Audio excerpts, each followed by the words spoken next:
O, Chan, alam mo ba yung gate sa mga bahay? Gate. O, gate. Ito, Chan, pag nasagutan mo, ang tanong ko, may 100 ka. Ano sa Tagalog ang gate? Gate. Ano yung gate? Ano yun sa Tagalog? Tawa yung kaibigan. Gate. Ano yun sa Tagalog? Hindi bugulo na, oh. Gate. Oh, ano sa Tagalog yun?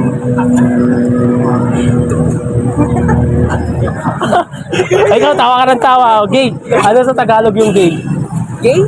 Gate. Gate? Gate. Gate sa bahay ba? Mag-gate sa mga, ano? Ano sa Tagalog? Pertahan? Ano? Pertahan. Puwertahan. Ikaw, pare ko, ano sa Tagalog yung gate? Gate? Oo. Ano tapuan? Ay, Yellow. ano? Hindi, puwertahan, hindi siya puwertahan. Okay. Comment nyo dyan yung tawag sagot.